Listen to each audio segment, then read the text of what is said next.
I touched my girlfriend's hand, and she filed a restraining order. 3 nights ago, I reached across the table at Olive Garden to hold Jenna's hand during our anniversary dinner. She yanked it away like I'd burned her and started crying. Everyone in the restaurant turned to stare as she ran to the bathroom. When she came back 10 minutes later, her eyes were puffy and she wouldn't look at me. She said we needed to leave immediately. In the car, she was silent the whole ride home, then went straight to her sister's place without explaining anything. The next morning, I woke up to 15 missed calls from her brother Tyler. He said Jenna told the whole family I'd been physically aggressive with her at dinner and she didn't feel safe anymore. I tried explaining I'd literally just touched her hand like I'd done 1,000 times before, but Tyler said I was minimizing what happened and hung up on me. By noon, Jenna had changed her relationship status to single and posted something vague about finally standing up for herself. Her friends were commenting hearts and saying how brave she was. I kept texting asking what was happening, but she never responded. 2 days later, a process server showed up at my apartment with restraining order paperwork. The document said I'd grabbed her aggressively in public, causing bruising and emotional distress. There was no bruising because I'd barely touched her wrist for maybe 2 seconds. But the papers also mentioned a pattern of controlling behavior, including monitoring her finances and limiting her access to money. That part confused me because Jenna had full access to her own accounts, plus I'd been paying most of our bills for 2 years since she quit her job to focus on her jewelry business.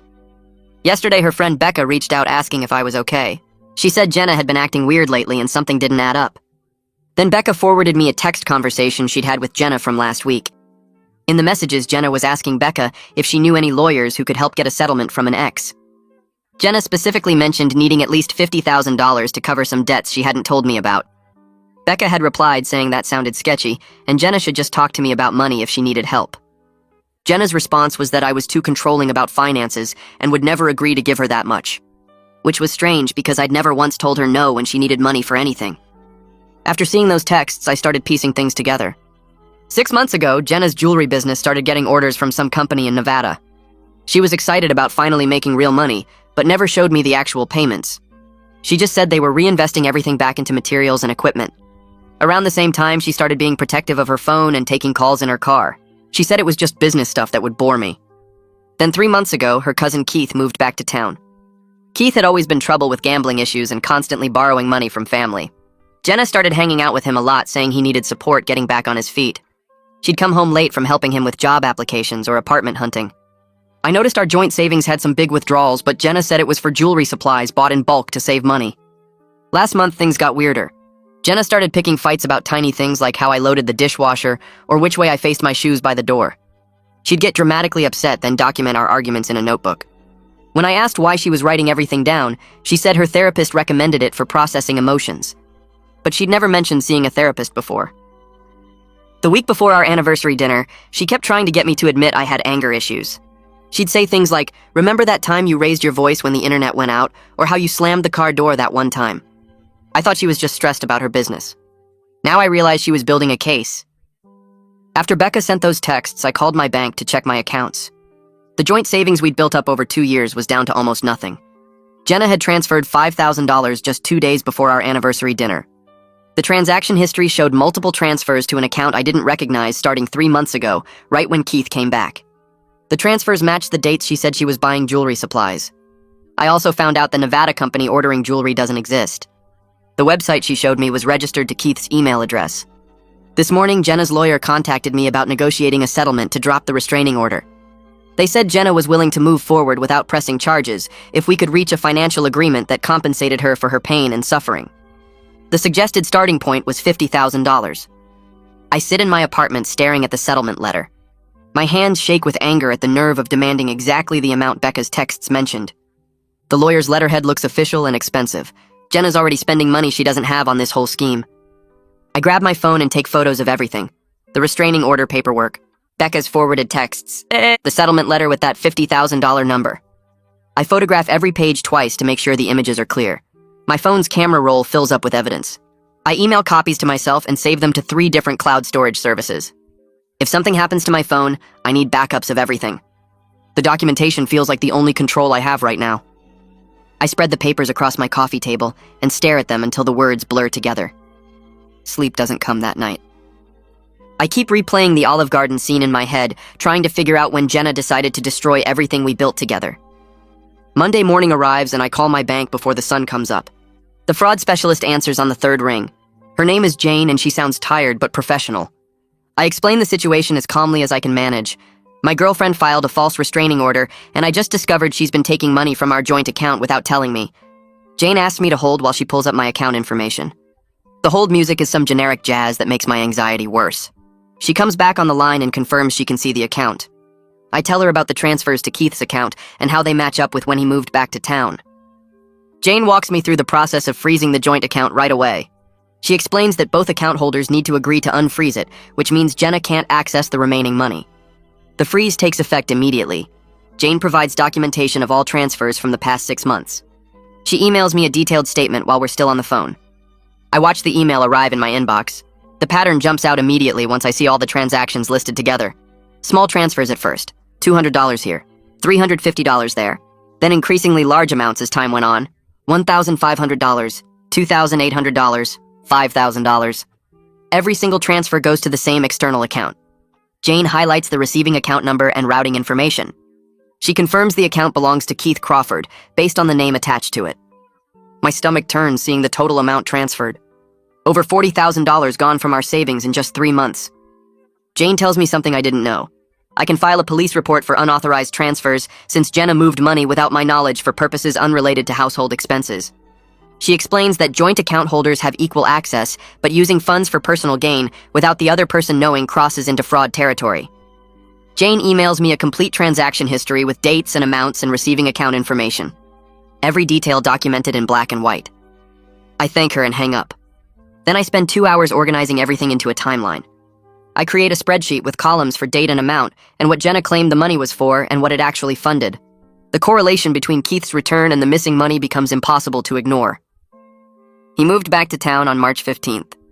The first suspicious transfer happened on March 18th. Every transfer after that increases in size and frequency.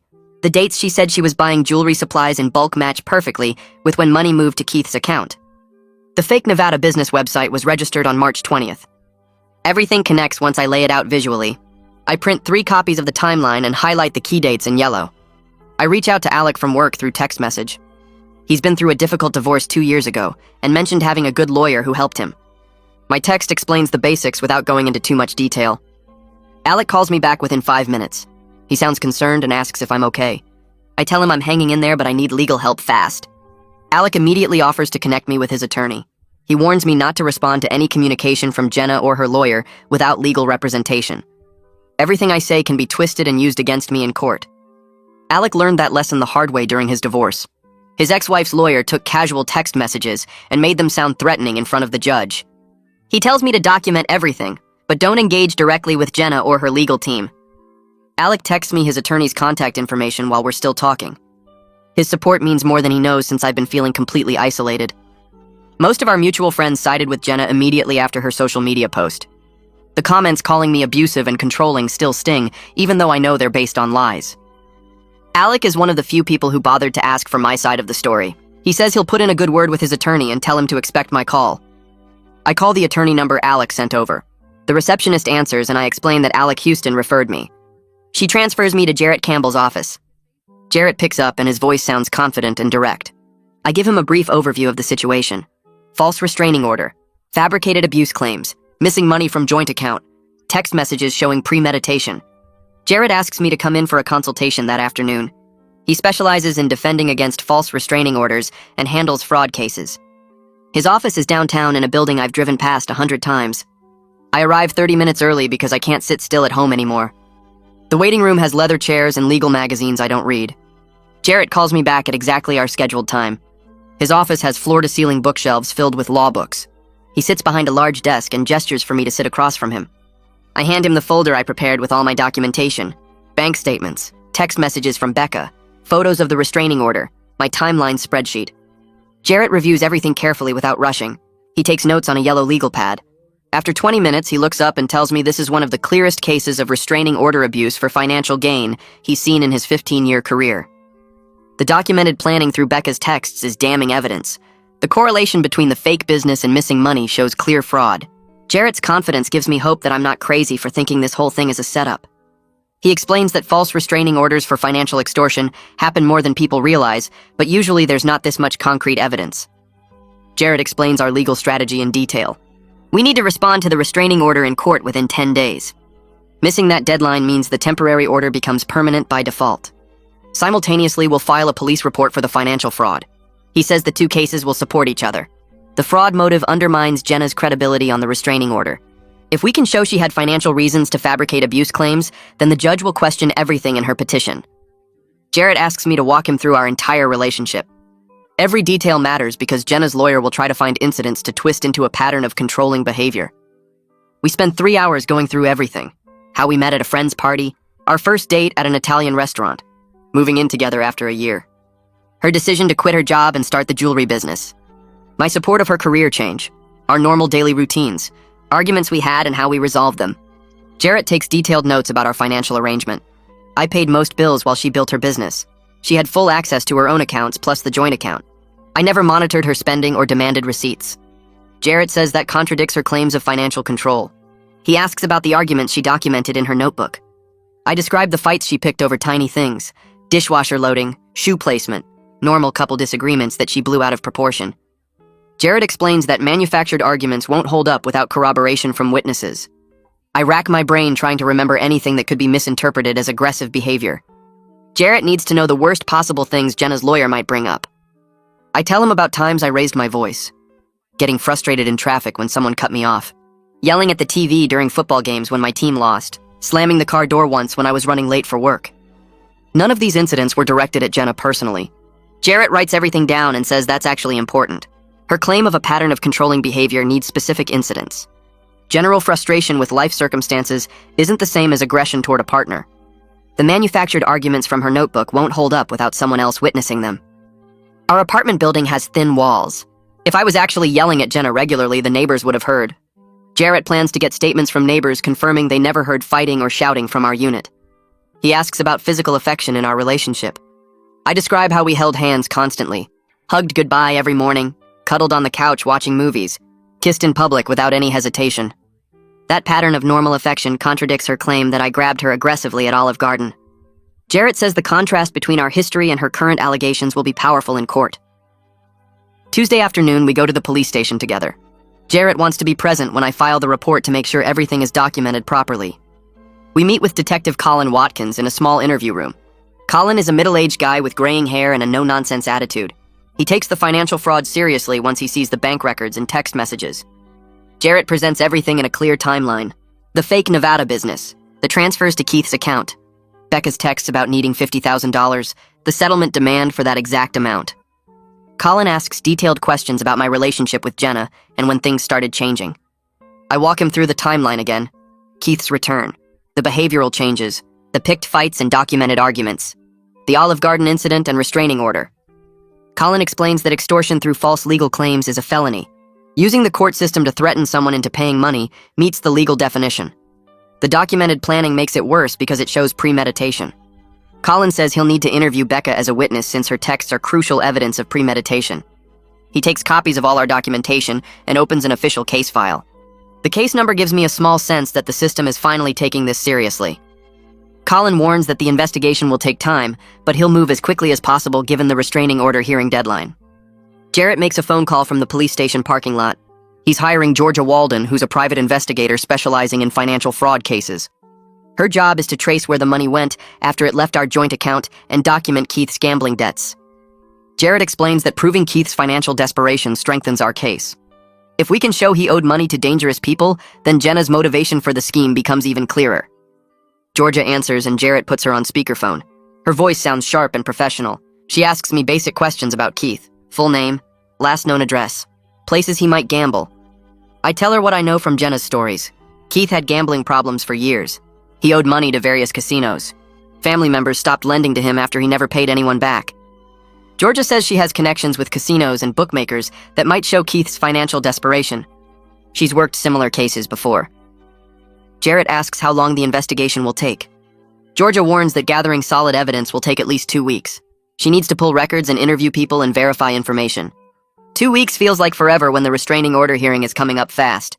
Jarrett assures me that we have enough evidence to proceed even without Georgia's findings. Her investigation will just make our case stronger. I have to tell my parents what's happening. They'll eventually hear about the restraining order through family connections or social media. Better they hear the truth from me first. I drive to their house after leaving Jarrett's office. My mom answers the door and immediately knows something is wrong from my expression. We sit in their living room and I explain everything. The Olive Garden incident, the restraining order, the missing money, the fake business, the settlement demand. My dad's face turns red with anger. He wants to confront Jenna's family and demand they make this right. I explain that any contact could be used against me. The restraining order prohibits me from contacting Jenna directly or indirectly through other people. If my dad confronts her family, Jenna's lawyer will claim I'm violating the order through a proxy. My mom cries and asks what she missed. Were there warning signs she should have seen? I tell her this isn't her fault. Jenna fooled everyone, including me. My parents ask what they can do to help. I tell them their support is enough. Just believing me means everything when so many people immediately assumed I was guilty. My dad writes me a check to help with legal fees. I try to refuse, but he insists. Family helps family, he says. My mom makes me promise to call them every day with updates. Explaining everything to them is exhausting, but their support helps me feel less alone in this fight. The next morning, Jarrett calls with an update on the hearing schedule. The court set the restraining order hearing for 2 weeks from now, which gives us time to prepare a solid defense. He explains that having 2 weeks is actually better than getting rushed into court next week because we can gather more evidence and build a stronger case. Jarrett files a motion to dismiss the restraining order based on lack of evidence and includes all the text messages from Becca showing Jenna's financial motive. The judge will review our response before the hearing, which plants early doubts about Jenna's story. Jarrett sounds confident when he explains that judges see false restraining orders often enough to recognize the warning signs. The timing of the settlement demand matching Becca's texts is a huge red flag that undermines Jenna's credibility before we even get to court. He tells me to keep documenting everything and avoid any contact with Jenna or her family no matter what happens. Any violation of the restraining order, even accidental, could destroy our case. I spend the rest of the morning organizing all my evidence into folders on my computer and making backup copies on a flash drive. The bank statements show clear patterns of unauthorized transfers. The screenshots of Becca's texts prove premeditation. The fake Nevada business website shows the whole scheme was planned. Having everything organized makes me feel slightly more in control of this nightmare. My phone rings around noon, and it's Georgia calling with her first investigation findings. She sounds all business as she walks through what she discovered about Keith's financial situation. Keith owes approximately $85,000 to various creditors, including 2 casinos in the next state over, and someone she describes carefully as a private lender, which I understand means loan shark. Georgia explains that the timeline shows his debts got much worse, starting about 6 months ago after what her casino contacts called a very bad gambling streak. He lost over $30,000 in a single weekend trying to win back previous losses. This explains why Keith needed money so desperately, and why $50,000 from me would only partially solve his problems. Georgia says the loan shark has been pressing Keith hard for payment, with threats that escalated from phone calls to in-person visits at his apartment. She has documentation of the threats, and the timeline matches exactly when Jenna started hanging out with Keith constantly. The desperation in Keith's situation made him dangerous and willing to manipulate his own cousin into committing fraud. Georgia promises to have a complete written report ready in 3 days with all the documentation and witness statements. Her findings give us concrete proof of motive, which strengthens our case significantly. I go to work that afternoon trying to maintain some kind of normal routine, even though my mind keeps racing through everything happening. My coworkers definitely notice something is wrong because I keep spacing out during conversations and forgetting what I was doing. Alec covers for me when I need to step outside to take calls from Jarrett or Georgia. He tells people I'm dealing with a family emergency, which is technically true in a horrible, twisted way. Around 3, my boss notices my distraction and pulls me aside into his office. He asks if everything is okay and whether I need some time off. I give him a brief explanation about the false restraining order and the legal situation without going into all the details. My boss surprises me by being really supportive instead of worried about how this affects my work. He says to take whatever time I need for legal appointments and court dates. He also mentions that he had a friend go through something similar years ago, so he understands how stressful false accusations can be. His support means more than he probably realizes, because I was worried about losing my job on top of everything else. Knowing my boss has my back lets me focus on fighting this without constantly worrying about my career falling apart too. That evening, Becca reaches out again through a careful text message, asking if she did the right thing by forwarding those texts from Jenna. I call her back immediately to thank her for coming forward with evidence that might save me from this whole scheme. Becca admits she's been feeling guilty about Jenna because they were friends for years, but she knows what Jenna planned was completely wrong. She says she almost didn't forward the texts because she worried about betraying a friend's confidence. But the more she thought about it, the more she realized that letting me get extorted for $50,000 would be worse than any friendship loyalty. I explained that her evidence might be the difference between proving the truth and having a false restraining order on my record forever. Becca agrees to give an official statement to Detective Watkins about the conversation and texts. She sounds nervous about getting more involved, but determined to do the right thing.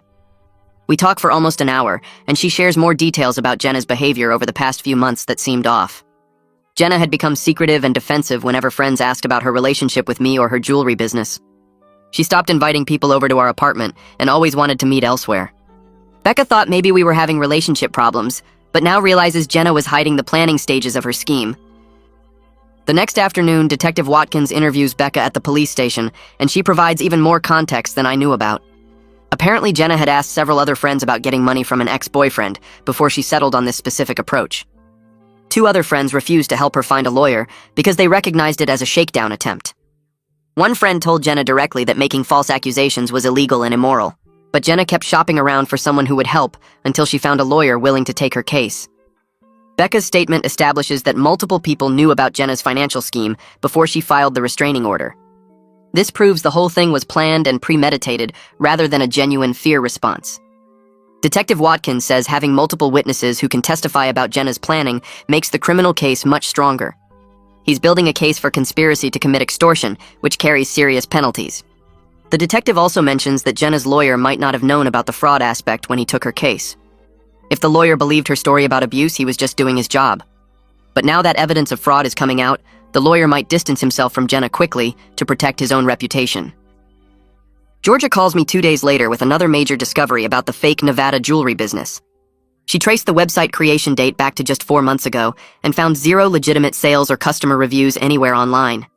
The domain registration and hosting are both paid for with Keith's credit card, which proves he was directly involved in creating the fake business. Georgia dug deeper and found all the product photos on the website are stock images downloaded from free photo websites. She can trace each image back to its original source, proving nothing on that site is real. The business address listed on the website is actually a UPS store mailbox that Keith rented 3 months ago. There are no business licenses filed in Nevada for Jenna's jewelry company, no tax records, no vendor accounts, nothing that would indicate an actual functioning business. Georgia's investigation proves the whole jewelry business was a front designed to justify transferring money from our joint account to Keith. She has documentation for everything, including screenshots of the original stock photos and records from the mailbox rental. This evidence completely destroys any claim that the transfers were for legitimate business purposes. That same afternoon, Jarrett receives a call from Jenna's lawyer trying to negotiate the settlement amount down to $35,000 as what he calls a good faith compromise. Jarrett puts him on speakerphone so I can hear the conversation. The lawyer sounds less confident than in his first contact and starts with a lot of careful language about finding a reasonable solution.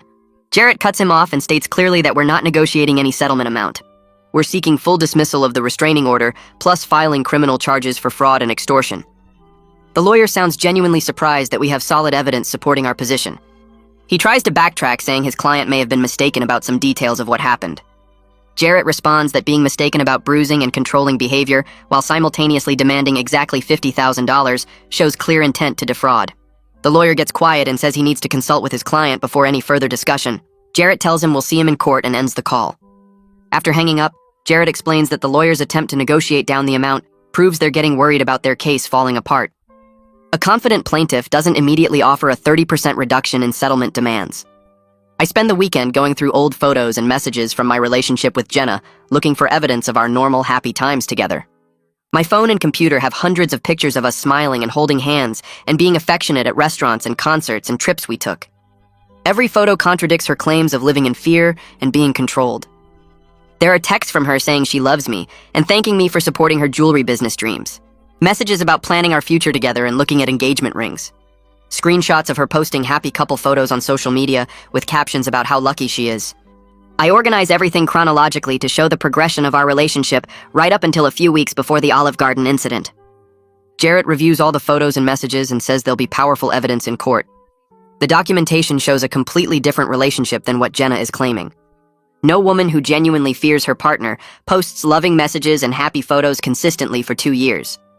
The contrast between her social media presence and her legal claims makes her story look manufactured and false. Georgia tracks down Haley Browning, who was Jenna's roommate 3 years ago before I even met her. Haley agrees to meet with Georgia and share information about Jenna's past behavior. What Haley reveals makes my stomach turn.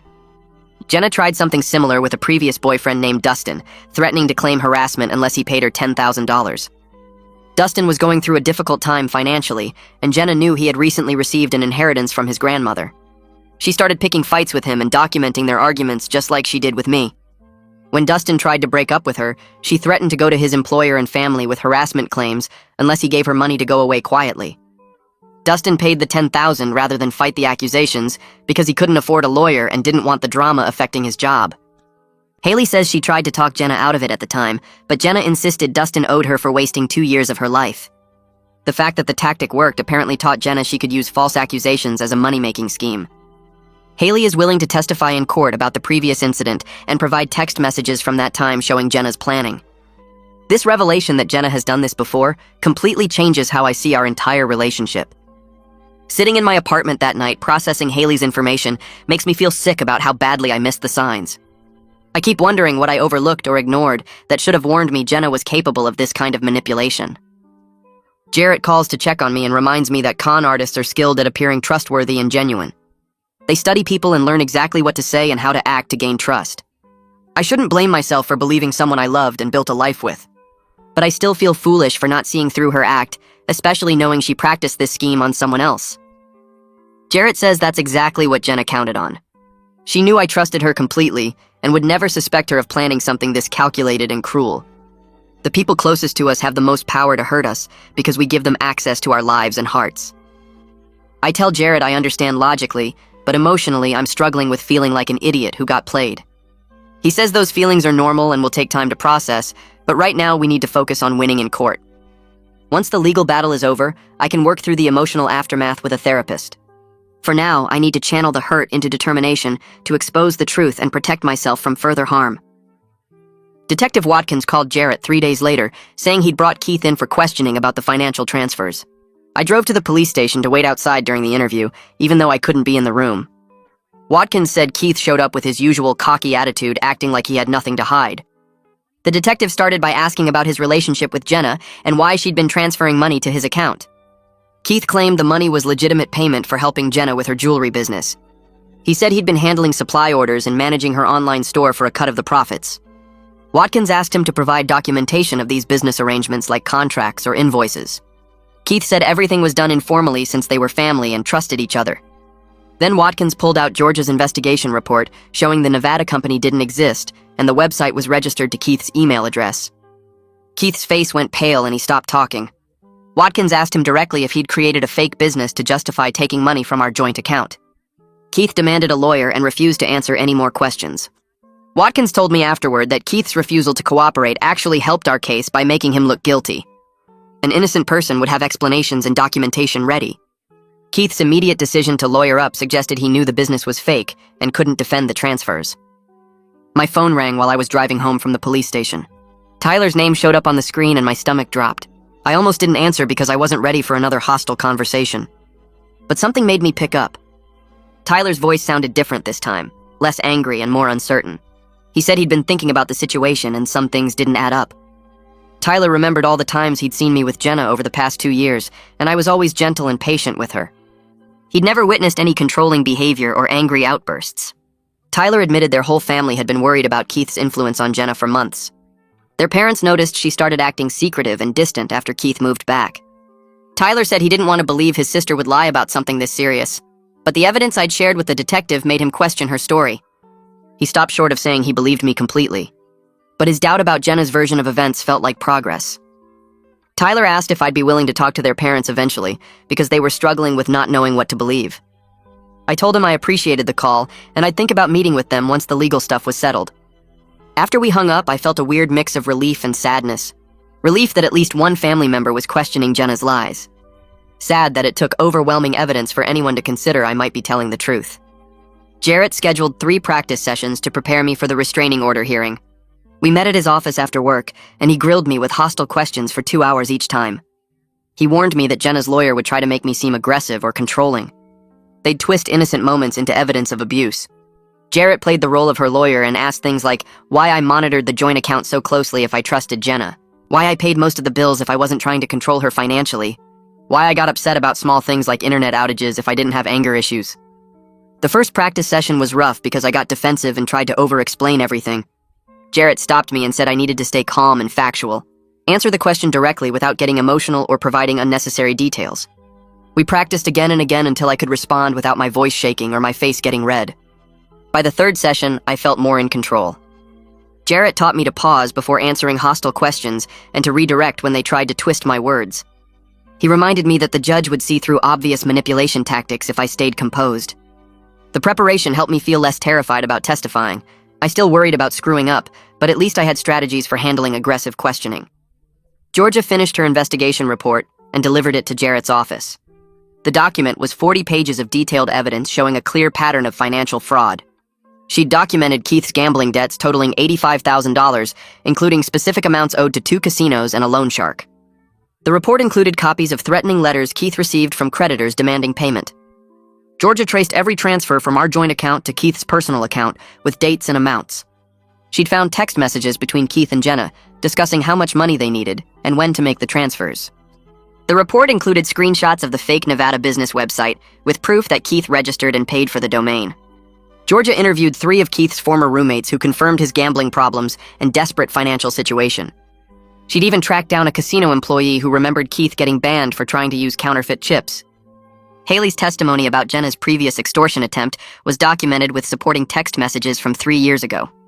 Jarrett read through the entire report and said it was some of the most thorough documentation he'd seen in a case like this. Every claim was backed up with multiple sources of evidence. The report made it impossible to believe Jenna's story about legitimate business expenses.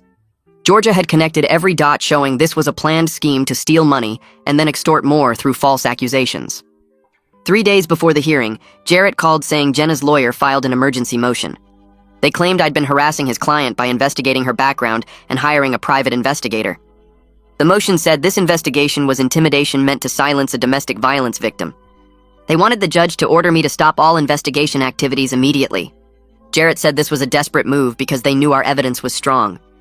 He filed a response within an hour, explaining that legitimate investigation for legal defense is not harassment. Defendants have the right to gather evidence to defend themselves against false accusations. The investigation uncovered fraud and extortion, which proved the restraining order was filed in bad faith. Jarrett included examples from case law, showing courts consistently protect the right to investigate claims. The judge denied their emergency motion the same day, without even scheduling a hearing. Jarrett said the quick denial indicated the judge was already skeptical of Jenna's claims. Judges take emergency motions seriously and only deny them immediately when they're obviously without merit. The denial was a good sign heading into the restraining order hearing. It showed the judge wasn't automatically believing everything Jenna's lawyer filed. I felt a small surge of hope that maybe the truth would actually matter in court. I couldn't sleep as the hearing got closer. I'd lie in bed running through worst-case scenarios in my head. What if the judge believed Jenna anyway despite all our evidence? What if I lost my temper on the stand and proved her point about anger issues? What if they granted the restraining order and I had a permanent record of being an abuser? My mind spiraled through every possible disaster until I was staring at the ceiling at 3 a.m. Alec called one night after I texted him that I was freaking out. He talked me through my anxiety for over an hour. Alec reminded me that the evidence was overwhelmingly on my side. We had bank records, text messages, witness testimony, and a detailed investigation report. Jenna had vague claims with no corroboration and a clear financial motive. He said even if the worst happened and the judge made a mistake, we could appeal with all this evidence. But he didn't think that would be necessary because the truth was too obvious. Alec told me to focus on what I could control, which was staying calm and factual during testimony. Everything else was out of my hands. His steady confidence helped quiet some of the panic. I still felt anxious, but not completely paralyzed by fear anymore. The night before the hearing, I spread all the documentation across my living room floor and reviewed everything one final time. Bank statements showing $43,000 in unauthorized transfers. Text messages between Jenna and Becca discussing getting $50,000 from an ex. Georgia's 40-page investigation report with evidence of Keith's debts and the fake business. Haley's statement about Jenna's previous extortion attempt. Photos of us looking happy together throughout our relationship. The contrast between Jenna's fabricated story and the documented reality was stark. She claimed I was controlling and abusive, but the evidence showed I'd been paying her bills and giving her money freely for 2 years. She claimed to be terrified of me, but stayed in the relationship and never mentioned fear to anyone. She claimed the Olive Garden incident was aggressive, but had no real bruising, and immediately started demanding money. I felt sad looking at the old photos of us together. We'd had good times and I genuinely loved her. But I also felt angry that she chose this destructive path instead of just asking for help with whatever financial trouble she was in. If she'd come to me honestly about Keith's debts or her own money problems, we could have worked something out. Instead, she decided to steal from me and then try to extort even more by destroying my reputation. The anger helped push away the sadness as I packed everything into folders for court. The restraining order hearing took place in a small courtroom on the 3rd floor of the county courthouse. I arrived 30 minutes early with Jarrett, and we sat on a bench outside waiting to be called. Jenna showed up 15 minutes later with her lawyer. She wouldn't make eye contact with me when they walked past. She looked nervous and kept whispering to her lawyer while clutching a folder against her chest. We were called into the courtroom and took seats at separate tables. The judge was a middle-aged woman with gray hair pulled back in a tight bun. She reviewed the case file with a skeptical expression that made her mouth turn down at the corners. The courtroom felt tiny with just the judge, both lawyers, Jenna, me, and a court reporter present. The judge asked if both sides were ready to proceed. Jenna's lawyer stood and said yes. Jarrett stood and confirmed we were ready. The judge explained the hearing would determine whether the temporary restraining order should become permanent. She said she'd hear testimony from both parties and review all submitted evidence before making a decision. My hands were sweating and I wiped them on my pants under the table. Jarrett had prepared me for this, but actually being in the courtroom made everything feel more real and terrifying. Jenna testified first, and her lawyer walked her through the Olive Garden incident. She described reaching across the table to hold her hand during our anniversary dinner. Jenna claimed I grabbed her wrist aggressively and squeezed hard enough to cause pain. She said she tried to pull away, but I held on for several seconds before she finally yanked free. Her lawyer showed photos of faint marks on her wrist that could have been from anything.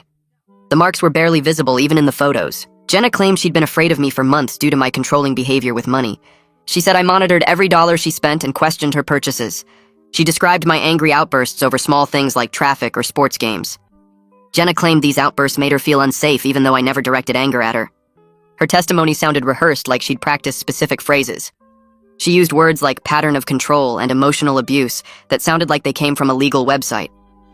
When her lawyer asked for specific examples of controlling behavior, Jenna's answers were vague.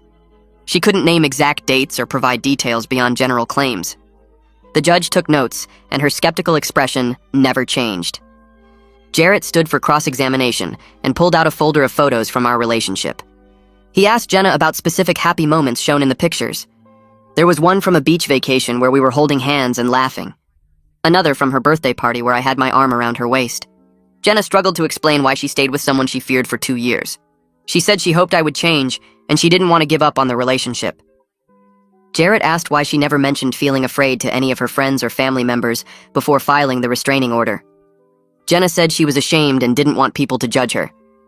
Then Jarrett brought up the text messages with Becca, discussing getting $50,000 from an ex. He read the messages out loud, including Jenna's specific mention of needing that amount for debts. Jenna claimed the texts were taken out of context. She said she was just venting to a friend about financial stress and didn't actually plan to demand money from me. Jarrett asked why she mentioned getting the money from an ex, rather than asking me directly if we had such a good relationship. Jenna's explanation was vague and unconvincing. She stammered something about not wanting to burden me, but it made no sense given her other testimony. The judge leaned forward and asked Jenna directly why her lawyer's settlement offer matched the exact amount from those text messages. Jenna went pale and said she didn't know, that her lawyer handled those details. The judge made another note and her expression showed clear doubt. Jarrett stood and approached the bench with a folder of bank statements. He laid out the transaction history showing every transfer from our joint account to Keith's personal banking information. The judge leaned forward to examine the documents, while Jarrett explained the pattern of unauthorized withdrawals starting 3 months ago. Jenna's lawyer objected, saying the transfers were for legitimate business purposes, but the judge overruled and asked Jenna to explain. She claimed the money went to buy jewelry supplies in bulk, and Keith was helping her get better deals through his connections. The explanation sounded weak, even as she said it. Jarrett asked why a jewelry business would need to transfer money directly to her cousin's personal account instead of paying vendors. Jenna stammered something about Keith handling the transactions for her to save time. The judge interrupted and asked for any documentation of these supposed business expenses, like receipts or invoices. Jenna's lawyer shuffled through his papers and admitted they didn't have any receipts because Jenna said she lost them during a recent move. The judge's expression showed clear disbelief as she made another note. The bailiff called me to the witness stand, and I felt my legs shake as I walked forward. The oath felt heavy as I swore to tell the truth. Jarrett started with easy questions about our relationship history and how we met through mutual friends at a party 2 years ago. I described our normal interactions, including holding hands during walks, hugging goodbye in the mornings, and being affectionate at restaurants dozens of times. He showed the judge photos from our relationship, where we were clearly comfortable with physical contact. I explained the joint account was meant for shared household expenses like rent and groceries, not for secret transfers to family members. Describing the Olive Garden incident made my throat tight as I remembered the confusion and fear when she ran crying to the bathroom. I told the judge I had no idea what caused her reaction, since I'd touched her hand the same way hundreds of times before. Jarrett walked me through the timeline, starting with Keith's return to town and the suspicious withdrawals that matched dates Jenna claimed to buy supplies. I described how her behavior changed over those 3 months with the phone secrecy and late nights supposedly helping Keith with job applications. The manufactured arguments about tiny things and her notebook documentation felt sinister in retrospect. When Jarrett asked about my reaction to the restraining order, I said I was shocked and terrified because the accusations were completely false. Jenna's lawyer stood for his cross-examination with a smug expression that made my stomach turn. He asked why I felt the need to track our joint account so closely if I wasn't trying to control Jenna's spending. I explained I only checked the account after receiving the settlement demand for exactly $50,000, which matched the amount in Becca's text messages. Before that, I'd trusted Jenna completely and never questioned her purchases. He tried to suggest I was financially controlling by pointing out I paid most of our bills. I responded that Jenna had full access to her own personal accounts, plus her business account, and I'd never once told her no when she needed money for anything. The lawyer asked if I ever got angry about money, and I said the only time I was upset was discovering $40,000 missing from our joint savings. He tried to twist that into proof of my anger issues, but it fell flat. When he asked why I hired a private investigator to look into Jenna's background, I said it was normal legal defense after being falsely accused and threatened with extortion. The lawyer had no good response to that and sat down looking frustrated. Jarrett called Becca to the stand and she looked nervous but determined. He asked her to describe the text conversation where Jenna asked about getting money from an ex. Becca pulled out her phone and read the messages out loud, including Jenna's specific request for lawyer recommendations who could help with a settlement. She testified that Jenna mentioned needing at least $50,000 for debts she hadn't told me about. When Becca suggested just talking to me about money problems, Jenna responded that I was too controlling with finances to give her that much. Becca said this confused her because I'd always seemed generous, and Jenna never mentioned financial control before. Jarrett asked when this conversation happened, and Becca confirmed it was 6 days before our anniversary dinner at Olive Garden. The timeline established clear premeditation. Jenna's lawyer tried to discredit Becca by suggesting she was biased in my favor, but Becca said she'd been Jenna's friend for 5 years and only came forward because the plan was obviously wrong. Her testimony about multiple friends being asked to help find lawyers strengthened the evidence of calculated planning. The judge asked Becca directly if Jenna seemed afraid of me during their friendship, and Becca said absolutely not, that we always seemed happy together. Georgia took the stand wearing a professional suit and carrying a thick folder of documentation. Jarrett asked her to describe her investigation findings, and she laid out everything methodically. She testified that Keith owed approximately $85,000 to various creditors, including casinos and loan sharks. The debts accelerated dramatically 6 months ago after a bad gambling streak. Georgia presented records showing the fake Nevada jewelry business website was created 4 months ago using stock photos and Keith's credit card for domain registration. She traced every transfer from our joint account to Keith's personal account and showed they matched the dates Jenna claimed to be buying supplies. The total amount transferred was $43,000 over 3 months. Georgia explained that legitimate businesses would have vendor invoices, shipping records, and inventory documentation, none of which existed for Jenna's supposed jewelry supply purchases. The judge asked several questions about the website registration and seemed particularly interested that Keith paid for it rather than Jenna. Georgia confirmed the website had 0 legitimate sales or customer reviews, despite claiming to be an established business. Her professional presentation and detailed documentation made the fraud obvious. Jenna's lawyer tried to suggest Georgia was biased because I paid her, but she responded that her job was to find facts regardless of who hired her, and the facts clearly showed a fraudulent scheme. Haley walked to the stand and introduced herself as Jenna's former roommate from 3 years ago. Jenna's lawyer immediately objected to her testimony, but Jarrett argued it was relevant to establish a pattern of behavior. The judge allowed it over the lawyer's protests. Haley described living with Jenna and witnessing her relationship with a previous boyfriend named Dustin. She testified that relationship ended when Jenna threatened to file harassment charges unless Dustin paid her $10,000. Haley said she tried to talk Jenna out of it because the harassment claims weren't true, but Jenna insisted she needed the money for credit card debt. Dustin paid rather than fight the accusations because he was worried about his job. Haley explained she'd felt guilty about not stopping Jenna back then, and when she heard about my situation through mutual friends, she contacted my lawyer. Jarrett asked if Jenna showed any signs of actual fear or abuse in that previous relationship, and Haley said no, that Dustin was a gentle person who Jenna seemed to manipulate. The similarity between that situation and mine was striking.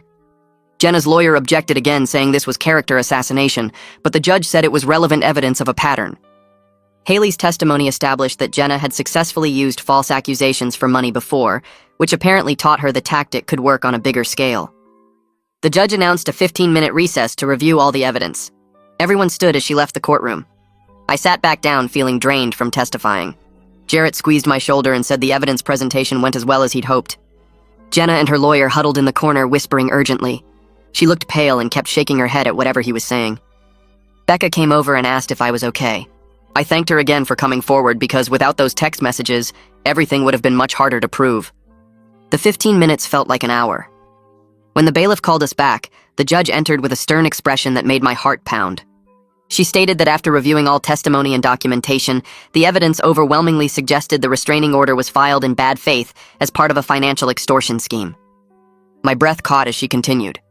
The judge said Jenna's claims of abuse were not credible, given the lack of corroborating evidence and the clear financial motive established through multiple witnesses. She dismissed the restraining order entirely effective immediately. Then she ordered Jenna to pay my legal fees as compensation for the frivolous filing. The judge also announced she was referring the case to the prosecutor's office for potential criminal charges of fraud and extortion. Jenna started crying, and her lawyer tried to object, but the judge cut him off, saying her decision was final. Walking out of the courthouse into bright afternoon sunlight felt surreal. The weight I'd been carrying for weeks lifted so suddenly I almost felt dizzy. Jarrett shook my hand and said the judge's decision to award legal fees and refer for prosecution was significant because it showed she believed the evidence of fraud was strong. He explained the criminal referral meant the prosecutor would review everything for potential charges against both Jenna and Keith. I thanked him for believing me and fighting so hard when everything seemed hopeless. Jenna and her lawyer left through a side exit without speaking to anyone. She kept her head down and moved quickly to avoid eye contact. I pulled out my phone and called my parents immediately. My mom answered and I told her the restraining order was dismissed and the judge ordered Jenna to pay my legal fees. She started crying with relief and called for my dad to pick up the other phone. They both said they were so proud of me for standing up for the truth. My dad's voice cracked when he said he knew I was innocent all along. We talked for 10 minutes while I stood on the courthouse steps feeling the sunshine on my face. Other people walked past, going about their normal days, while mine had just completely changed. I felt grateful for everyone who believed me and supported me through the nightmare. The next morning, Detective Watkins called while I was making coffee. He said the prosecutor's office received the judge's referral and was reviewing the case for criminal fraud and extortion charges against both Jenna and Keith. The process would take several weeks as they built their case by interviewing witnesses and examining all the documentation. Watkins explained the restraining order dismissal, and the judge's specific finding of bad faith filing strengthened the criminal case significantly. He asked me to provide copies of everything we'd presented in court to support the prosecution. I said I'd send everything that afternoon. Watkins mentioned that cases with this much documented planning and clear financial motive usually resulted in charges being filed. He warned me the criminal process would take months to fully resolve, even if charges were filed quickly. I asked what kind of penalties Jenna and Keith might face if convicted. Watkins said extortion and fraud charges could carry prison time, though first offenses often resulted in probation and restitution requirements. He also said Keith would face separate charges for the unauthorized account transfers. The conversation lasted 20 minutes, and I took notes on everything he said. Knowing the prosecutor was reviewing criminal charges felt like validation that what happened to me was serious and wrong. That afternoon, I met with Jarrett to discuss filing a civil lawsuit to recover the stolen money. He explained this would be separate from any criminal case and could take months to resolve through the court system. We were suing both Jenna and Keith since they both benefited from the fraudulent transfers totaling $43,000. The lawsuit would also seek damages for emotional distress and harm to my reputation from the false accusations. Jarrett said we could ask for compensation beyond what the judge ordered for legal fees. He walked me through the process of filing the complaint and serving both defendants. I asked how long it might take, and he said civil cases typically take 6 months to a year, depending on whether they tried to fight it or agreed to settle. Given that the restraining order was already dismissed with findings of fraud, he thought they might settle relatively quickly to avoid a trial. We spent 2 hours drafting the complaint with specific details about each fraudulent transfer and the manufactured abuse allegations. The document requested full restitution of the $43,000 plus $25,000 in damages for the emotional harm caused by their scheme.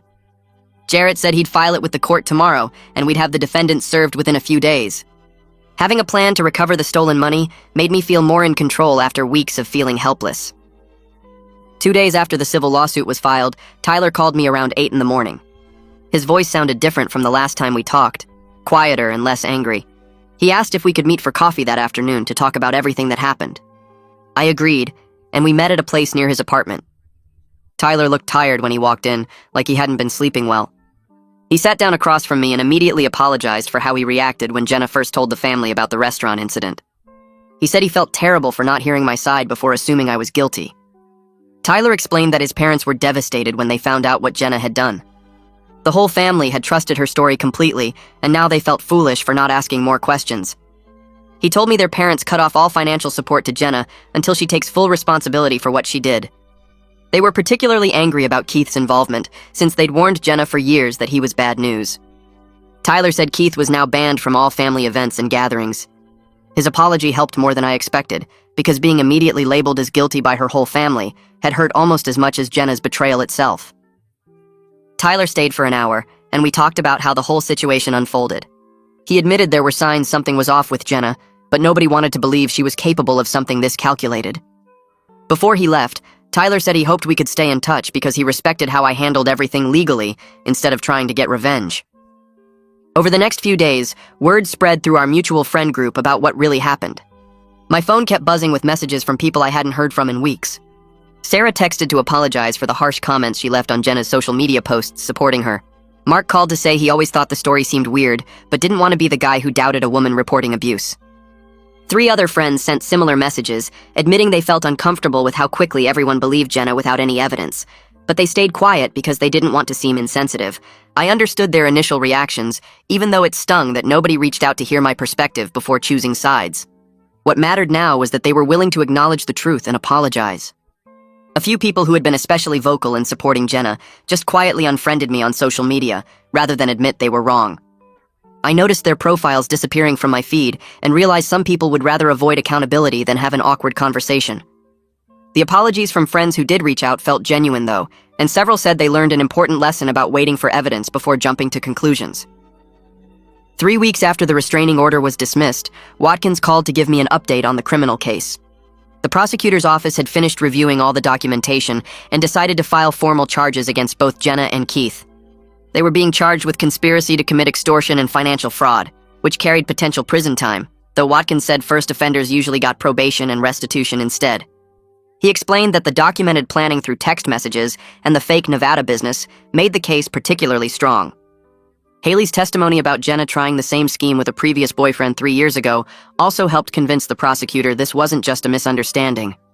Keith was facing additional charges for the unauthorized account transfers since he'd been moving money without my knowledge or consent. Watkins said the prosecutor felt confident about getting convictions or plea deals, given how much evidence we'd gathered.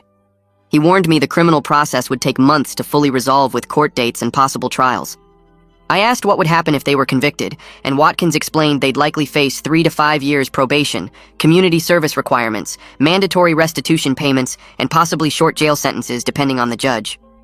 The news that charges were actually being filed felt validating after weeks of people questioning whether what happened to me was really that serious. The same week the criminal charges were filed, Jarrett got a call from Jenna's civil lawyer asking about settlement options. They wanted to avoid going to trial on the lawsuit I'd filed to recover the stolen money. The lawyer offered to have Jenna return $30,000 immediately if I agreed to drop the entire lawsuit. Jarrett told me about the offer during our meeting at his office. He said we shouldn't accept their first proposal because we had an extremely strong case and could likely win much more at trial. The fact they were offering to settle so quickly meant they knew they'd lose if it went to court. Jarrett recommended we counter with a demand for full restitution of the $43,000 stolen from our joint account, plus $25,000 in damages for the emotional harm and reputational damage from the false accusations. I agreed with his strategy, and he sent the counteroffer that afternoon. 2 days later, Jenna's lawyer called back and agreed to $40,000 total paid in monthly installments over 6 months. Jarrett said this was a good outcome because it guaranteed I'd recover most of my money without spending a year in court proceedings. I spent the next few days thinking about whether to accept the settlement or push for more money. Part of me wanted to reject it and take them to trial just to make Jenna face more consequences. But Jarrett sat me down and explained the practical realities. A trial could easily take a full year with court delays and scheduling issues. My legal fees would continue piling up during that time, even though I'd already won the fee award from the restraining order hearing. If we went to trial and won, I might get the full amount plus damages, but the extra money wouldn't be worth another year of my life consumed by this nightmare. The settlement guaranteed I'd get $40,000 back relatively quickly through the payment plan. Jarrett reminded me that Jenna would also be paying criminal restitution on top of the civil settlement, so she'd be facing financial consequences for years. I realized he was right about wanting this to end. The money mattered, but getting my life back mattered more. I told Jarrett to accept the settlement offer because I needed to move forward instead of staying trapped in this situation for another year. A few weeks after we accepted the settlement, Watkins called with news about the criminal case. Keith's lawyer had approached the prosecutor about a possible plea deal. Keith was willing to testify against Jenna in exchange for reduced charges and a lighter sentence. The prosecutor was seriously considering the offer because Keith's testimony about how they planned the whole scheme together would make the case against Jenna even stronger. Keith could describe conversations about setting up the fake business, creating the manufactured arguments, and timing the restraining order to maximize settlement pressure. His cooperation would essentially guarantee a conviction if Jenna tried to fight the charges at trial. Watkins asked how I felt about Keith potentially getting a lighter sentence for cooperating. I told him I was okay with whatever approach got justice done. If Keith's testimony helped ensure Jenna faced consequences for what she did, then I could accept him getting probation instead of jail time. What mattered most was that both of them were held accountable through the legal system, even if that meant one got a slightly better deal for cooperating. 2 months after the charges were filed, both Jenna and Keith accepted plea deals to avoid going to trial. Jenna pleaded guilty to attempted extortion and fraud charges. The deal gave her 3 years probation, 200 hours of community service, and required her to pay restitution for the money stolen plus court costs. The plea agreement included a requirement that she admit in open court that she fabricated the abuse allegations specifically for financial gain. Keith pleaded guilty to fraud charges and received similar probation terms plus mandatory participation in a gambling addiction treatment program. Both of them would have felony convictions on their records permanently. Jarrett explained that the plea deals were pretty standard for first-time offenders in fraud cases, though the requirement for Jenna to publicly admit she lied was unusual and significant. The prosecutor had pushed for that condition specifically because false accusations of abuse harm real victims by making people more skeptical of legitimate claims. I felt satisfied with the outcome, even though part of me wished they'd faced harsher penalties. At least they were being held accountable and would carry these convictions for the rest of their lives. The sentencing hearing was scheduled for a Thursday morning 6 weeks after they entered their guilty pleas. I wasn't required to attend, but Jarrett suggested I go for closure. Walking into the courtroom felt strange after everything that had happened. Jenna sat at the defense table with her lawyer looking smaller and more defeated than I'd ever seen her. Keith sat separately with his own lawyer. The judge called Jenna's case first and asked if she understood the terms of her plea agreement. Jenna's voice shook when she confirmed she understood. Then the judge asked her to state for the record what she had done. Jenna admitted she filed a false restraining order claiming abuse that never happened because she needed money to cover debts. She said she fabricated incidents and manipulated the legal system for financial gain. Hearing her say those words out loud in court validated everything I'd been through. The judge spent several minutes lecturing Jenna about how serious false accusations are and how they make it harder for real abuse victims to be believed. She talked about the damage done not just to me, but to the entire system designed to protect people from actual harm. Jenna cried through the whole lecture, but I couldn't tell if she was genuinely sorry or just sorry she got caught. The judge formally imposed the sentence terms and warned Jenna that any violation of probation would result in jail time. Keith's sentencing was shorter with similar warnings about completing his treatment program.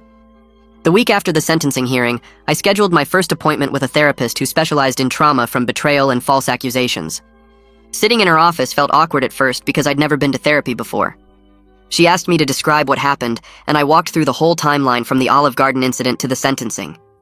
The therapist helped me understand that what Jenna did reflected her own character flaws and desperation, not any failure in my judgment or worth as a person. We talked about how betrayal by someone you trusted deeply creates a specific kind of trauma that affects your ability to trust others going forward. She said my response to the situation, gathering evidence and working through legal channels instead of seeking revenge, showed emotional maturity and integrity. Over the next several sessions, we worked on rebuilding my capacity to trust people without becoming paranoid or suspicious of everyone's motives. The therapist helped me separate the legitimate hurt and anger I felt from the urge to let this experience make me bitter toward relationships in general. She explained that healing meant acknowledging the pain while not letting it define how I approached future connections with people. My parents invited me over for dinner on a Sunday evening about a month after the sentencing. We sat around their kitchen table and talked for hours about everything that had happened over the past several months. My dad admitted he'd wanted to handle things by confronting Jenna and her family directly when it first happened. He said watching me take the legal route instead taught him that sometimes the system works when you trust it and follow proper procedures. My mom got emotional talking about how scared she'd been that the false accusations would destroy my life and reputation. She said she was incredibly proud of how I handled the situation with integrity, even when it would have been easier to just pay Jenna off to make the problem disappear.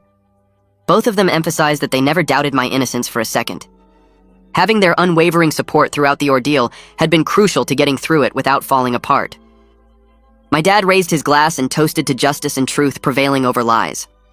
We spent the rest of the evening talking about normal family stuff, which felt wonderful after months of every conversation being dominated by legal drama. Driving home that night, I felt grateful for parents who stood by me completely and reminded me that good people still existed, despite what Jenna had done. A few days after my parents' dinner, Alec texted asking if I wanted to grab lunch at this burger place downtown. We met up on a Tuesday afternoon and ordered at the counter before finding a booth near the window. Alec looked at me for a second before he started talking about his own divorce from 5 years ago. His ex-wife had accused him of being emotionally abusive during their custody battle. She told the court he had anger management problems and made her feel unsafe around him. Alec said none of it was true, but her lawyer used every normal argument they'd ever had as evidence of his volatile temper.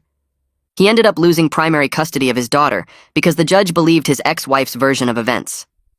Alec explained that he'd spent years feeling ashamed, like maybe he really had done something wrong even though he knew he hadn't. He said watching me fight back against Jenna's false accusations reminded him that he wasn't crazy for knowing the truth about his own situation.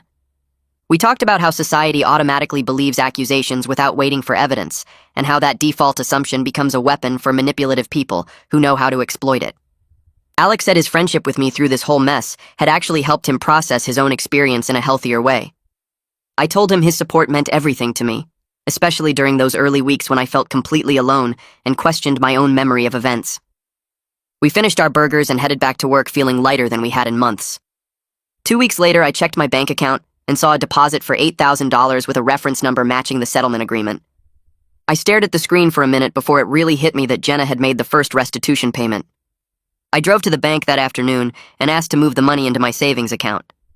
The teller processed the transfer and handed me a receipt showing the new balance. Depositing that money felt like taking back something that went beyond just the cash itself. Jenna had stolen my sense of security and my ability to trust my own judgment about people. Getting the money back was a tangible step toward rebuilding what she'd destroyed. I sat in my car in the bank parking lot looking at the receipt and feeling a weird mix of relief and sadness. Relief because the financial damage was starting to reverse. Sadness because this money represented 2 years of my life with someone who turned out to be planning to betray me the whole time. I put the receipt in my wallet and drove home.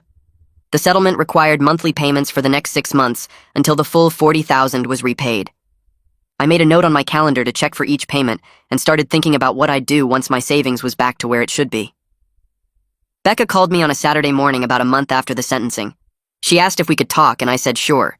She apologized for not seeing through Jenna's manipulation sooner. Becca explained that Jenna had been pulling away from friends who questioned her behavior over the past year.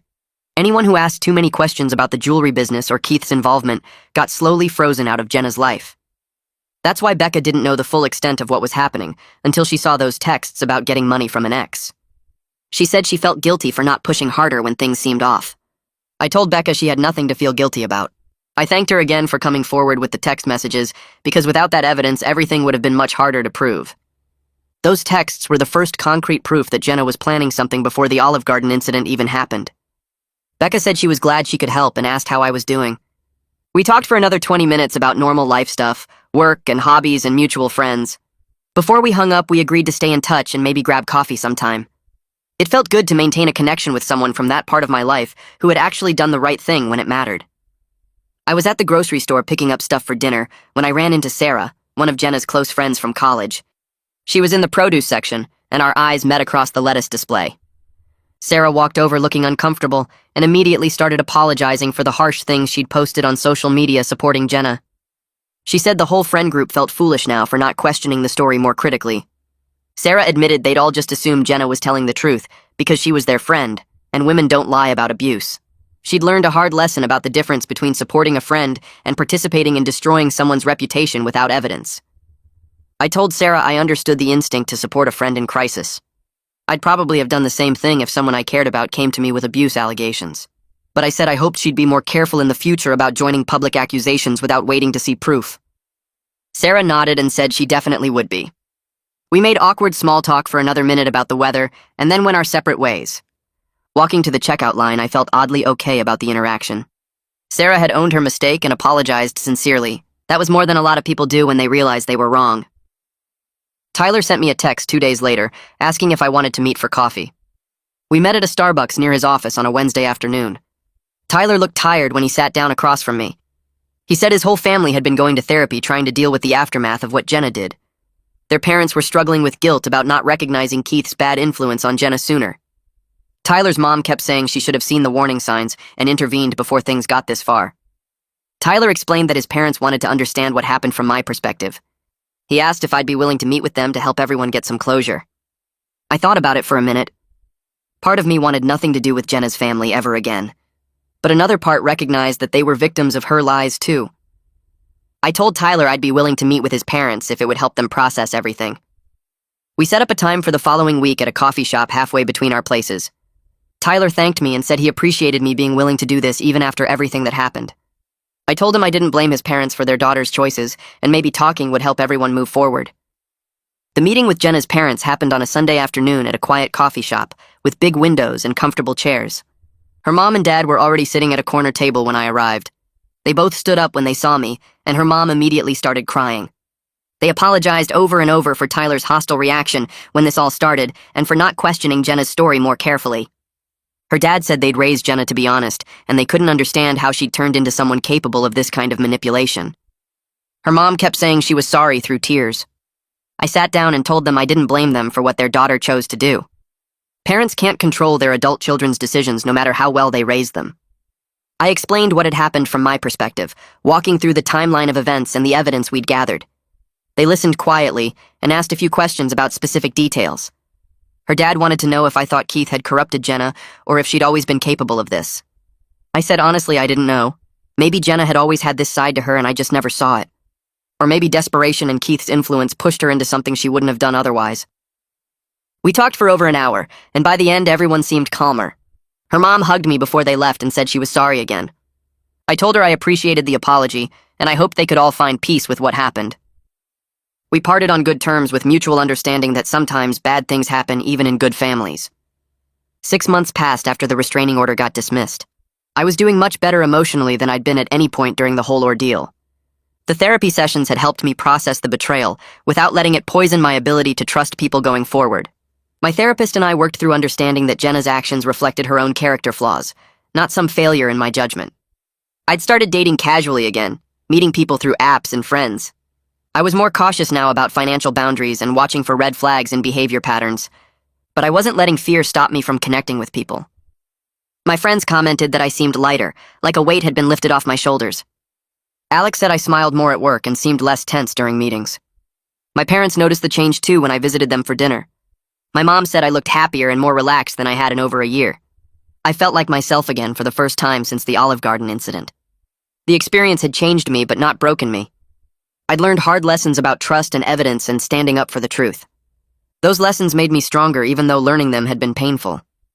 The final restitution payment from Jenna hit my bank account on a Thursday morning 6 months after the first one. I logged into my banking app and saw the deposit bringing my savings back to almost exactly where it had been before Jenna started stealing from the joint account. I sat at my kitchen table staring at the balance and feeling something shift inside me. Having all my money back felt like the final chapter closing on this nightmare. The financial damage was repaired. The legal situation was resolved. Jenna was serving her probation and paying her debt to society. I'd done everything I could to fight back and seek justice. Now it was time to actually move forward instead of just recovering. I decided to treat myself to dinner at this Italian restaurant I'd been wanting to try for months. I made a reservation for Friday night and invited Alec to join me. We sat at a table near the window, eating excellent pasta and talking about normal life things like sports and weekend plans. Over dessert, Alec raised his glass and toasted to my resilience and to the good people who'd supported me through everything. I clinked my glass against his and felt genuinely grateful for friends like him who'd stood by me when things were hardest. Detective Watkins called me on a Monday afternoon about 8 months after the sentencing. He said he wanted to update me on Jenna and Keith's compliance with their probation terms. Jenna had completed all her required community service hours and was attending her mandated therapy sessions. She hadn't violated any conditions of her probation. Keith was going to gambling addiction treatment twice a week and had stayed away from casinos completely. His treatment counselor reported that he was taking the program seriously and making progress. Watkins explained that cases like this often ended with the perpetrators reoffending within the first year. The fact that both Jenna and Keith were complying with everything was actually a good sign that they might be taking responsibility for what they'd done. I told Watkins I was glad they were following through with their sentences, even if it took legal force to make them do the right thing. He said he'd keep monitoring their progress and would let me know if anything changed. I thanked him for the update and hung up feeling oddly satisfied. Justice had been served, and the people who tried to destroy my life were facing real consequences. That was all I could reasonably ask for. Alec mentioned a job opening at his company one afternoon when we were getting coffee in the break room. The position was in a different department with better pay and less stress than my current role. He said he'd put in a good word for me if I wanted to apply. I updated my resume that night and submitted an application the next morning. 2 weeks later, I got called in for an interview. The hiring manager seemed impressed with my experience, and I felt good about how the conversation went. They offered me the position 3 days later with a salary increase and better benefits.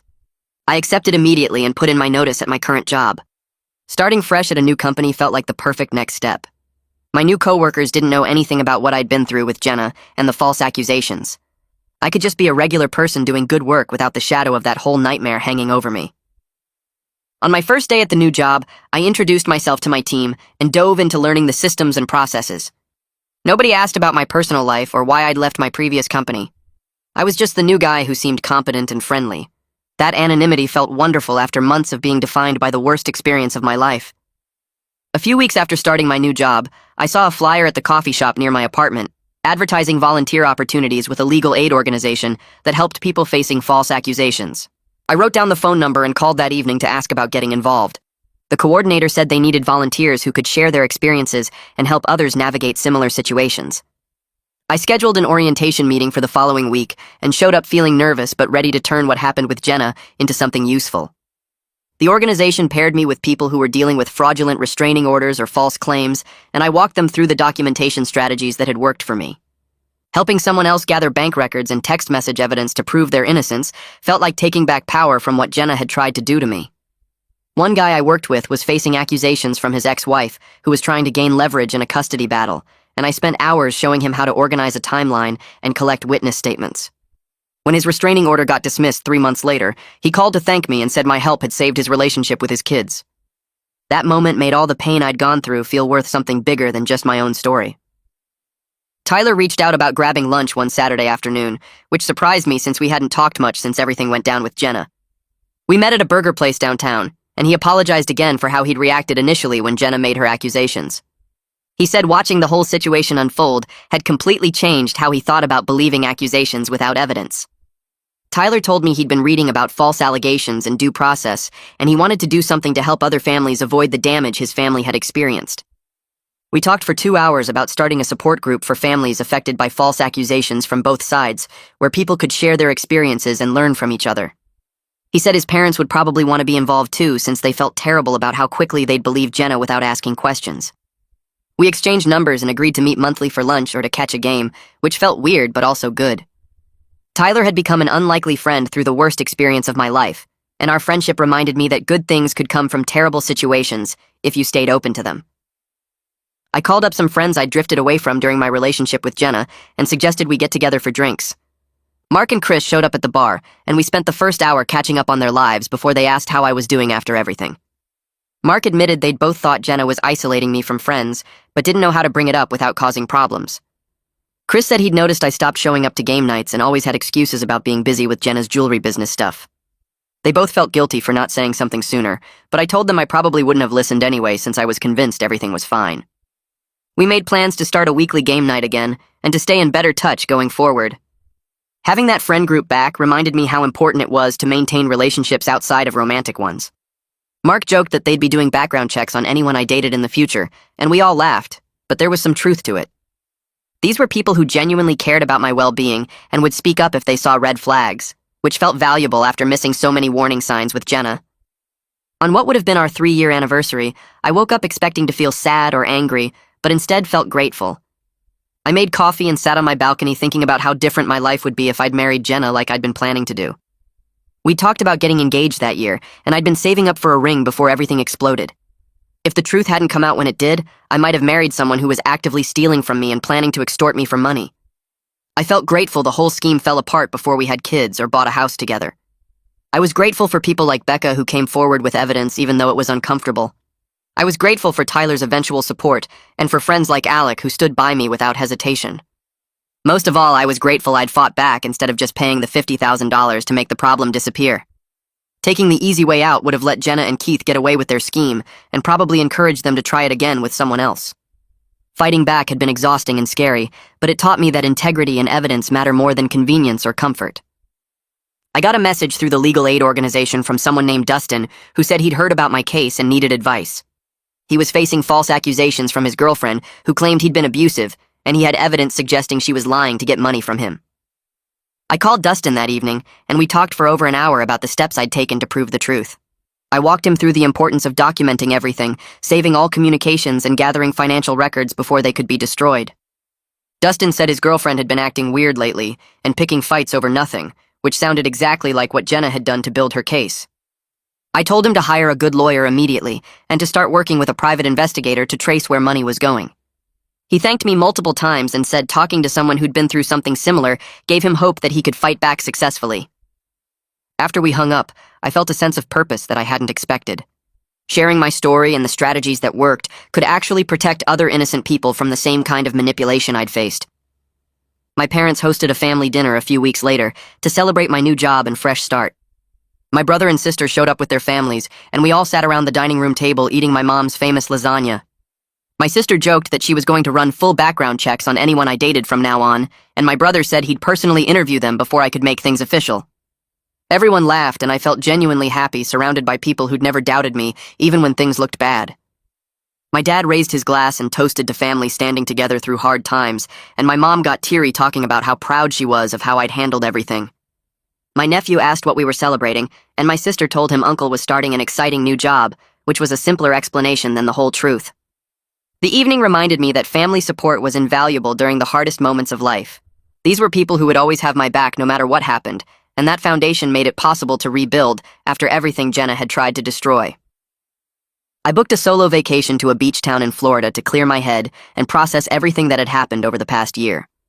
I spent my days walking along the shore, and my evenings sitting on the balcony of my rental watching the sunset. One evening I sat there with a beer thinking about how much had changed since that anniversary dinner at Olive Garden when Jenna ran to the bathroom crying. The whole nightmare had been horrible and painful, but I'd survived it with my integrity intact. I was stronger than I'd thought, and more resilient than I'd known before being tested. The experience had taught me to trust evidence over emotions and to stand up for myself even when it was scary and expensive. I thought about where I'd be if I'd just paid the $50,000 like Jenna wanted, and I realized I'd probably still be looking over my shoulder wondering if she'd come back for more. Fighting back had been the right choice even though it was hard. I finished my beer and watched the sun disappear below the horizon, feeling ready to move forward without anger or bitterness weighing me down. A year after the restraining order was dismissed, I was thriving in ways I hadn't expected. My new job was going great, and my boss had already mentioned potential for advancement. I'd started dating someone I met through friends, and the relationship felt healthy and honest in ways my time with Jenna never had. Sarah respected boundaries and communicated directly instead of playing games or manufacturing drama. We were taking things slowly since I was still working through trust issues with my therapist, but I felt optimistic about where things might go. My therapist said I'd done remarkable work processing the trauma and rebuilding my ability to trust people. She pointed out that I'd maintained my core values throughout the ordeal instead of becoming bitter or cynical. I was still volunteering with the legal aid organization and had helped 3 more people successfully fight false accusations. Life felt genuinely good for the first time in over a year, and I was excited about the future instead of dreading what might happen next. I received a letter from Jenna's probation officer confirming she'd completed all requirements of her sentence successfully. There was a brief handwritten note from Jenna tucked inside, apologizing again for what she'd put me through and saying she was in therapy working on her issues. She wrote that she understood if I never wanted to hear from her again, but wanted me to know she took full responsibility for her actions. I read the note twice, then put it in a drawer without responding. I appreciated the apology, but had no desire to reconnect or maintain any kind of relationship with her. Some chapters needed to stay closed for both people to move forward in healthy ways. Jenna was dealing with her consequences and hopefully becoming a better person, but that journey didn't need to include me. I hoped she actually learned from what happened and never tried to hurt someone else the way she'd hurt me. But her future wasn't my responsibility anymore. The legal aid organization asked me to speak at a conference about false accusations and the importance of evidence-based justice. I spent a week preparing a presentation that walked through my experience and the strategies that helped me prove the truth. Standing in front of 200 lawyers, advocates, and people who'd faced similar situations felt surreal. I told them about the Olive Garden incident and the restraining order, about finding Becca's texts and hiring Jarrett and Georgia to build my case. I explained how documentation and evidence had saved me from a scheme that could have destroyed my life financially and reputationally. Several attendees thanked me afterward, including a family law attorney who said she'd use my case as an example when teaching clients about protecting themselves. A woman approached me crying and said her son was facing false accusations, and my story gave her hope they could fight back successfully. Turning my painful experience into education and advocacy felt like the best possible outcome from everything I'd been through. My phone buzzed one afternoon with a text from Tyler that I hadn't expected. Keith had been sober from gambling for over a year now and was rebuilding his life slowly. He was working a regular job at a warehouse and paying back money to other people he'd hurt along the way.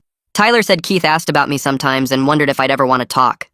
I read the message twice before responding that I was glad Keith was getting help, but I had no interest in reconnecting. Some relationships needed to stay in the past for everyone's sake. Tyler understood and said he respected my boundaries. I appreciated him reaching out but felt no pull to revisit that chapter of my life. Keith's recovery was his own journey and didn't need to include me. 2 years after everything began, I barely recognized my life compared to where I'd been. My job was challenging and rewarding in ways my old position never was. I had friends who actually knew me, and relationships built on honesty instead of hidden agendas. The apartment I'd moved into after leaving the place Jenna and I shared felt like home in a way that old space never had. Sarah and I had been together for 8 months, and she knew the whole story without judgment. We talked openly about money and boundaries and never played games with each other. My therapist said I'd done remarkable work processing everything and rebuilding my ability to trust people. The experience taught me that truth and evidence win out over manipulation when you're willing to fight for what's right. I was grateful for everyone who believed in me when it would have been easier to assume the worst. I was proud of myself for not rolling over and becoming another victim of a scheme designed to destroy me. Life felt genuinely good now in ways I hadn't imagined possible during those dark weeks after the restraining order. I was excited about the future instead of afraid of what might come next.